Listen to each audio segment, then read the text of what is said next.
ప్రభుత్వ వైఫల్యంపై తమకు అనేక ఫిర్యాదులు వస్తున్నాయని, త్వరలోనే దీనిపై కేసీఆర్ ప్రజల్లోకి వస్తారని అన్నారు మాజీ మంత్రి జగదీష్ రెడ్డి. దీనికి కౌంటర్ ఇచ్చారు కాంగ్రెస్ ఎంపీ చామల కిరణ్ కుమార్ రెడ్డి. కేసీఆర్ గారి కార్యక్రమం గురించి, కేసీఆర్ గారు ప్రజలకు రావాలనే విషయం గురించి వాస్తవమే ప్రజల నుంచి విజ్ఞప్తులు వస్తూ ఉన్నాయి. నాకే గత వారం రోజులుగా 100 ఫోన్లు వస్తున్నాయి. సార్, మా ప్రాంతంలో నీళ్ళు వస్తలేవు, మా ప్రాంతంలో నీళ్ళు వస్తలేవు, మా పొలాలు ఎండిపోయినాయి, చూడాలి, కేసీఆర్ గారిని తీసుకొని రండి. మా దగ్గర కరెంటే వస్తలేదు, కేసీఆర్ గారు చెప్పండి, మీరు మాట్లాడండి అని చెప్పి వస్తున్నాయి ప్రజల నుంచి విజ్ఞప్తులు.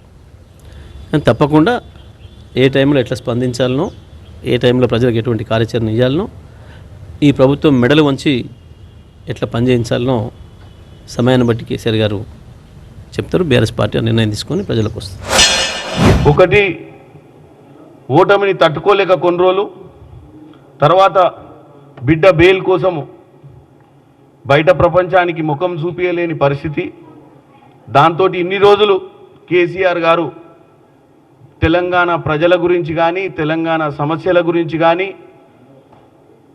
తెలంగాణలో ఏం జరుగుతున్నా కానీ అంటి ముట్టనట్టుగా ఉన్నటువంటి వ్యక్తి ఈరోజు ప్రజల మధ్యానికి వస్తా అంటే, ఈరోజు ఒక పార్లమెంట్ సభ్యునిగా అధికారంలో ఉన్న కాంగ్రెస్ పార్టీ తరఫున ఆయనను ఆహ్వానిస్తున్నాం.